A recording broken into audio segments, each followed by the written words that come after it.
నమస్తే అండి, ఎలా ఉన్నారు?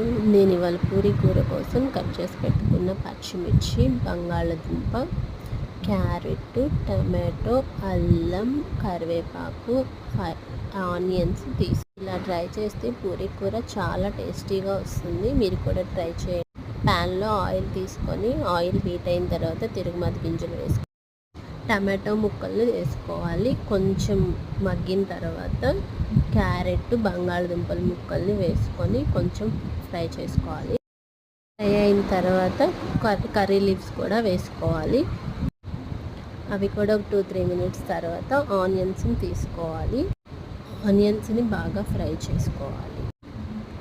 బాగా కొంచెం పసుపు యాడ్ చేసుకోవాలి.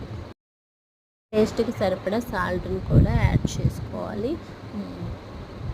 సేపు ఉడికించుకున్న తర్వాత ఒక గ్లాస్ ఆఫ్ వాటర్ తీసుకొని బాగా ఉడికించుకోవాలి.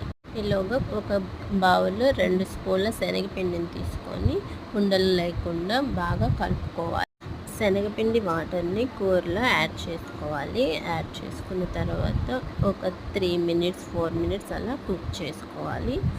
కొత్తిమీరని వేసుకోవాలి. చాలా బాగుంటుంది ఫ్రెండ్స్, మీరు కూడా ట్రై చేయండి. హోటల్ స్టైల్లో ఉంటుంది.